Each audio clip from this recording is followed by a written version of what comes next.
We said kindergarten first, right? Yes, ma'am. All right, so I'm Jessica Altman, and this is Allison Jordan, our principal. So, okay, so yes, we have talked about kinder and first, learning through inquiry. So it's all about manipulatives using that concrete, because with observations, what we're seeing is one of two things. Either we're not using them at all, or we're jumping to abstract and then kind of going backwards to, oh, they didn't get it. Maybe they need pictures. Maybe they need hands-on. Or sometimes we wait and, oh, they need it in tier 2, tier 3. Or like you said, there's toys. Yes, not mathematical tools. So kind of tools versus toys. So I'm first going to pose a question to them. I'm going to have a whole bunch of different manipulatives out on the tables. So counters, unifix, cubes, base 10 blocks, a whole bunch of different manipulatives, and pose the question of, a farmer has some cows and some chickens on the farm. Altogether, were 24 animal legs on the farm. How many cows and how many chickens? Because there's multiple ways to solve it. And with it being an even number, even animals. So after that, can they solve it in a different way? So just kind of seeing how you can see the number sense of kids and their thinking and their reasoning with how they're doing things, but then challenge them to come up with a different way. And plus it's K1, so I wanted something kind of easy, but also could be pictorial. So this is kind of an important question, because this is going to kind of gauge where they're at with how often they think manipulatives should be used.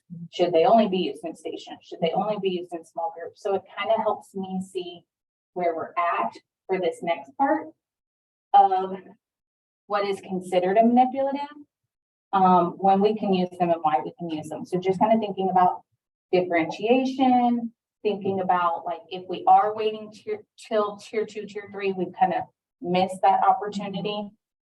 So from the start of a unit, just incorporating them, changing them out, so it's not always the same manipulative.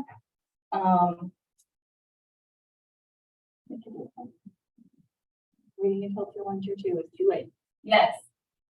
And that's just what I've seen, is that they'll say, oh yeah, we use them with our flex kids, or oh yeah, we use them with our tier kids. And it's like, but would they still be tier if we would have used them in our initial instruction and throughout it? But just looking at kind of the different kinds. And then just thinking about when they're lesson planning. So if it's like, yeah, I use manipulatives, but are we using them for tools versus toys? So how I can look at it supporting the objective classroom procedures, because I think that's sometimes what happens is they might not want to incorporate the manipulatives because they think their kids are going to play with them. Right. But with us being GE and us setting those expectations and procedures already, it should be an easy transition for our kiddos. And then just active participation. So 100% engaged 100% of the time. In kindergarten, there really should not be any math lesson that they're not using. Okay. Well, and like when you went in, I think about you going in and doing the collections. That's an easy way to incorporate manipulatives in different ways and then tie it into their like teach space objective lesson. So I'm gonna put that there. Kinder. I wonder too, if in your original question was, yeah, how often should they be used? I wonder if you can challenge them to think like, okay, so how often, because I'm assuming most of them are going to say every day. But I wonder if we can connect that to, so realistically, how often do you use it in your classroom? Okay. Like if we know I'm just wondering if they see that correlation between like knowing that they should be used, but then recognizing that probably are always using it, even though they know it. Yeah.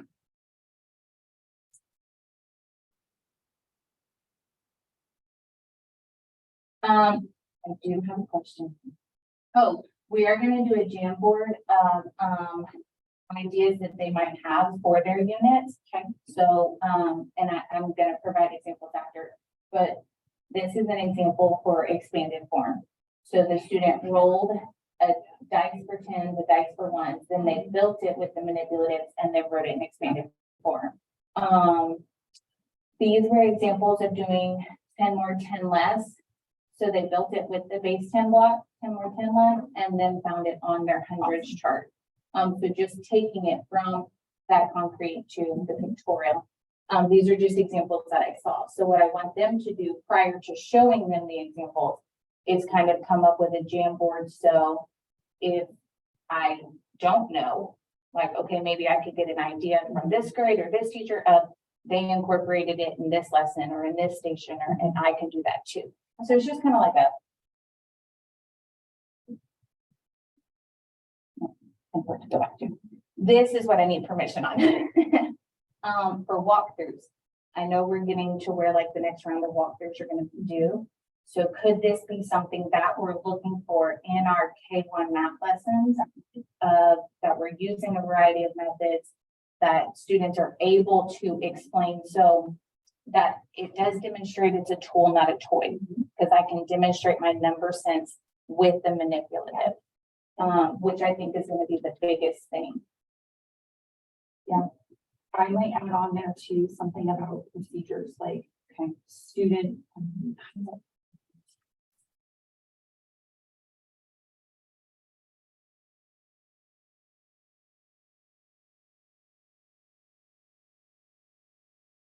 Because I don't want them to think, oh, this is just another PD. Like, right, I want them to tie it into, not only does this affect our campus improvement goals with our tier 1 instruction and even our goal for like our SPED kids growing. Right. So in T-TESS, it's phrased, students actively participate in managing supplies and equipment with very limited teacher direction. What I'm thinking about is like, are our kids comfortable saying or advocating when they need manipulatives, getting up and knowing where to move, or knowing what kind of manipulatives to use? Because I think so often, even if we are using manipulatives, we're giving them to kids. Like, yes. hey, this problem you have to use base 10 blocks. This problem you have to use counters. Yeah. And do our kids know what manipulatives work best for them in certain situations? No, that's a good one.